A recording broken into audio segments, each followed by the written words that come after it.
السلام عليكم ورحمة الله وبركاته. أنا عبد الغني الصباهي من مدينة حلب. أنا طلعت على قناة بردة وسجلت 5 حلقات وفضحت النظام المجرم في مجازر حماه اللي سواها في الثمانينات، باعتبار كنت أنا جندي في الوحدات الخاصة.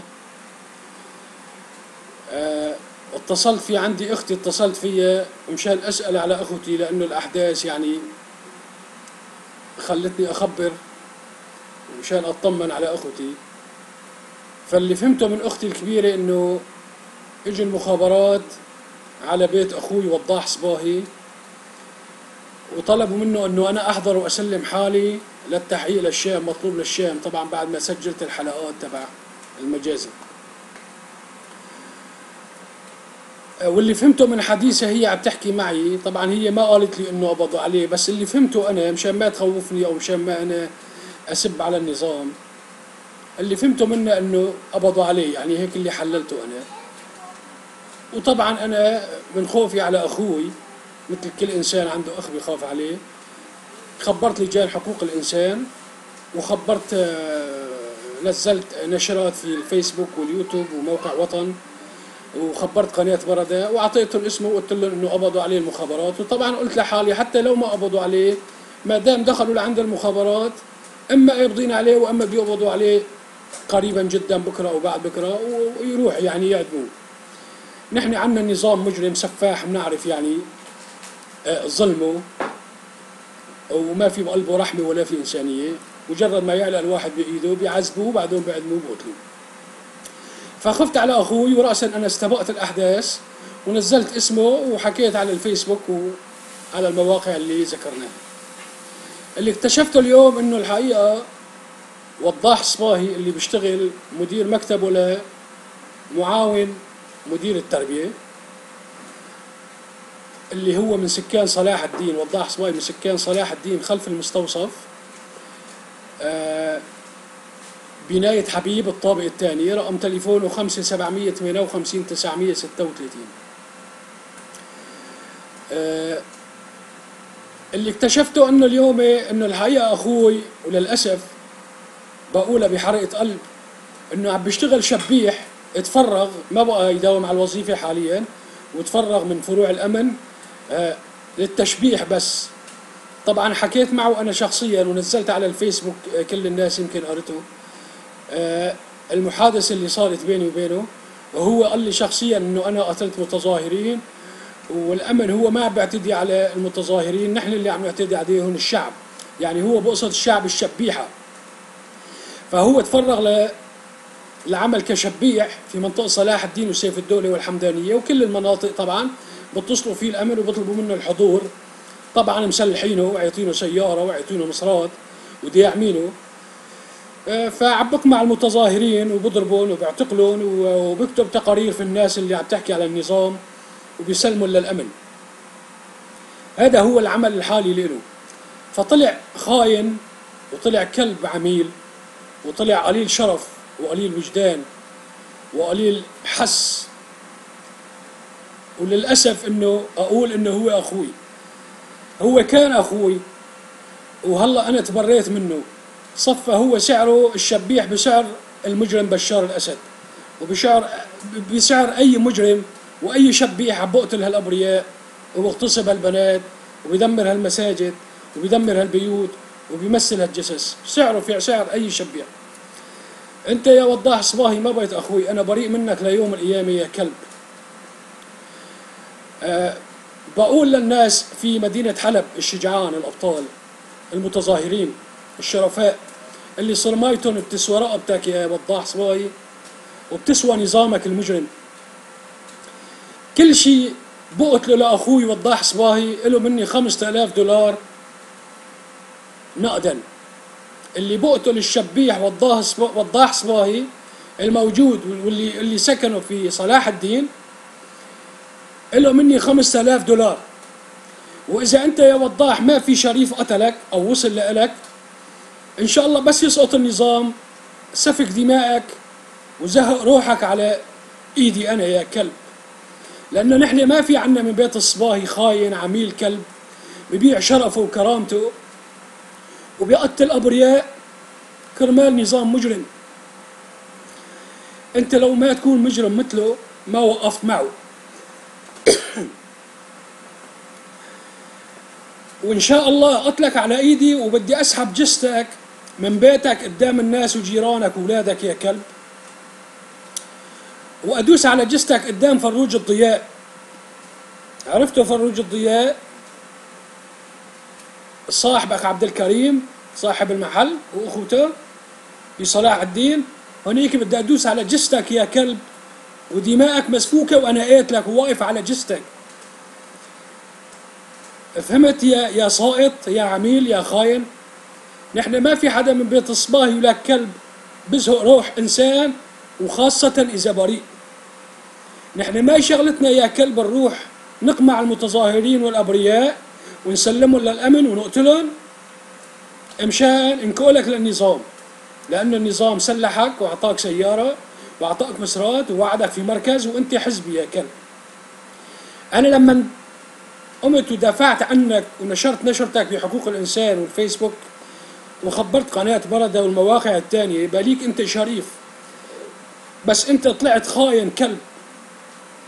أنت عمرك ما رفعت صوتك على أخوك الكبير وحكيت كلمة كبيرة معه يا كلب من وقت ما خلقت لهلا، إلا هلا على النظام، على زمان نظام بشار الأسد. ليش؟ لأنه أنت بدك تفرجيه إنه أنت حتى أخوك يعني أنت مستعد تضحي فيه كرمال النظام ترضيه. وأنت فعلا قليل شرف، اللي ببيع شرفه واللي ببيع دينه يعني بتخلى مو عن أخوه، بتخلى عن أخوه أبوه وأمه وابنه، لأنه أنت ما بقى في عندك كرامة، ما عندك شرف، خلص بتبيع كل شيء أنت كلب. نحن سكننا في الأنصاري المشهد 50 سنة. أبوك الله يرحمه المحامي محمد درويش الصباهي معروف بالحي ومعروف في القصر العدلي بحلب، وكل الناس بتعرفه وبتضرب براسه قسم. إنسان عاش شريف ومات شريف، وكان بشعبة التجنيد تبع عقيل والبياضة وكل الناس بتعرفه. كمان عاش شريف ومات شريف، وهو بكره النظام. وكان لما يطلع صورة حافظ أسد الله يرحمك يا يوب، نحن الحلبية بنقول يا يوب الله يرحمك يا يوب، كنت تبزق وتعبي الشاشة بذوق. وانت يا وضاح يا كلب يا عميل يا خاين يا شبيح يا وسخ، انت كنت موجود وبتعرف انه نحن بيت الصباي كلياتنا ضد النظام، بس انت حقير وكلب ولك عميل، انت وسخ، انت جرثومة، انت ما بتمثل بيت الصباهي، انت بتعيب نفسك. بيت الصباهي راسهم مرفوع معروفين ولك كلب. انا اخوك يا كلب اللي خدمت الوحدات الخاصة في مدينة حماة، وكان عنا القوة اللي نقتل وكنا مسلحين ومعنا الأوامر، وما حسنت ما تجرأت أقتل إنسان بريء لسببين.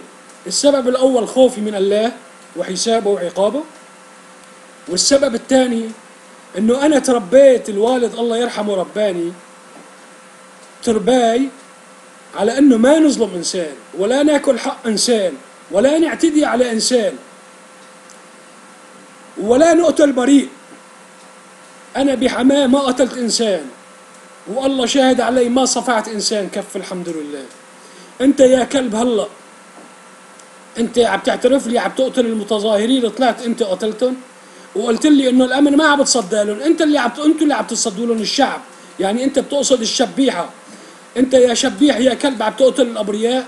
قلت لك أنا لما كنت عم بحكي بالتليفون وهدول اللي عم بيطلعوا من صلاح الدين، هدول أهل الحي تبعك، قلت لي أنت هدول ما من صلاح الدين، هدول منين لك يعني يا مجرم؟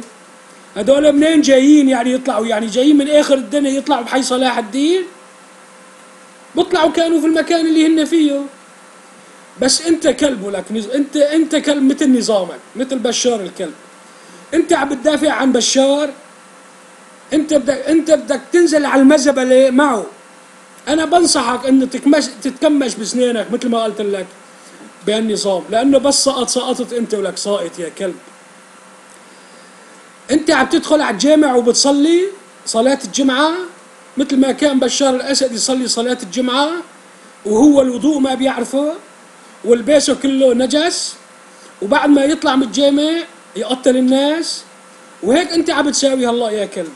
بتدخل على الجامع بتصلي الجمعة وبتجي على بيتك انه بتصلي، وبخبروك الامن وبتطلع بتشبح على الناس وبتقتل الناس وبتعتدي عليهم بالسلاح اللي معك اللي هو فرد ولا هو سكينة ولا شنتيانة، وبتصور الناس على التليفون تبعك وبتكتب تقارير في الناس اللي عم تحكي عن النظام وعم بتحرض على المظاهرات وتبعتها للفروع الامن، وانت الله بالك في بيتك ما لك شغله غير الشغله يا ابن الكليب يا ساقط يا وسخ. يعني انت هي شغلتك قتل الابرياء والتعدي على الناس مشان بس المنصب والمصرات وتنشهر يا كلب، لانه انت محسب انه الدنيا هي دايمه لك، ما في حساب ولا في عقاب ولا في الله بده يسالك. وانت قلت لي كل الشهداء اللي ماتوا في تصيم، والله ما حدا الفطيس رايح يروح غيرك يا كلب، انت ونظامك المجرم. هذول باذن الله كلهم شهداء عند الله، باذن الله كلهم شهداء عند الله. ولك كلب مجرم، لك انت حرام تقول على حالك انه انت مسلم. انت كلب، انت وسخ، انت قليل شرف، بعد شرفك ولك. هذول الناس انت عندك دش على التلفزيون، عندك دش على السطوح وعم بتشوف كل القنوات وعم بتشوف صوت وصورة كل القتلى وكل الإجرام وكل تخريب المحافظات اللي عم بيساويها بشار الكلب، من الطيران إلى البوارج إلى المدافع إلى الصواريخ الار بي جي إلى البيكاسيه إلى البواريد إلى القنابل المسمارية إلى الحوامات إلى المواد السامة اللي عم برشها على الناس، كلهم عم بتشوفهم يا كلب. وعم بتشوف دماء الجثث والأطفال والبنات شلون عم تبكي وشلون عم بدوسوا على الناس وشلون عم بحرقوا الناس أحياء، ومع ذلك عم تشتغل شبيح وبتضرب الأبرياء وبتعتقلهم. والله أنت كلب، والله أنت قتلك من الموجبات في الدين ومن الموجبات في الشرف والإنسانية. أنت قتلك قبل الجندي السوري الخاين، فهمت يا كلب؟ إن شاء الله قتلك على يد شريف من الشرفاء، وإذا ما قتلت إن شاء الله على أيدي يا كلب. والله ما بوقف إلا عجزتك وأنت مقتول يا صايد. وأنا بريء من كل شيء من العيلة. إذا كان حدا بالعيلة مع النظام أنا بريء منه، لو كانت أمك أو أختك أو أخوك الآخر، أو لو كان أبوك طيب الله يرحمه، أنا بستبعد يكون مع النظام، لأنه كان كل ما يطلع حافظ أسد المجرم السفاح يعبي الشاشة بزاق هو وعمامك وجدك وكلياتنا. بتعرف أنت يا كلب هلا صرت أنت تنفي الأخبار لأنه بدك ترضي المخابرات تبعك اللي عم بتبلعك. أنت بالمكالمة قلت لي لا نحن ما كنا نسب، أنت كنت تسب. طيب أنا لما كنت أسب حافظ أسد وبشار الأسد في البيت، أنت لو كنت شريف ومع النظام مو لازم تروح تبلغ علي يا كلب؟ مو لازم تقول أخوي عم سب بشار وببزق على حافظ على الشاشة وكذا؟ طيب إذا أنت كنت شريف وبتحب النظام وبشار عم بتقول صرميته على راسك، كنت لازم تخبر عني. بس لأني كذاب كلب مكولك هلا صرت أنت مع النظام، لأنه أنت هلا بدك مركز، لأنه أنت هلا انكشفت أنت شبيح كلب، حقك فرانك بده يقتلوك الناس ويعفسوك وأهلك ينتفوا منك يا كلب. هلا صرت أنت مع بشار لأنه أنت محسب بشار دايم، بشار رايح على المزبلة وأنت معه. لك أنا بتأسف من كل اللي ناس عم تسمع حديثي، إذا حكيت كلام مو كويس سامحوني لأنه فقدت أعصابي بهالخبرية. وتحية لأرواح الشهداء، وأنا ببوس إجرين الجيش السوري الحر، ببوس إجرين كل شهيد، كل قتل، كل شي راحت روحه زهقت روحه بهالثورة. أنا بماطل وبقبل إجرين. ألف رحمة إلهم إن شاء الله عند الله من الشهداء. وإن شاء الله أنت يا شبيح يا وضاح صباهي يا كلب، إن شاء الله بتلقى مصيرك مثل ما التقى، يعني مثل ما الخونة بتلقى مصيرها دائما اللي هو القتل وبزق الوجه مثل ما صار القذافي وبغيره. تفي لعنة الله عليك حي وميت يا وضاح صباهي يا كلب. السلام عليكم ورحمة الله وبركاته.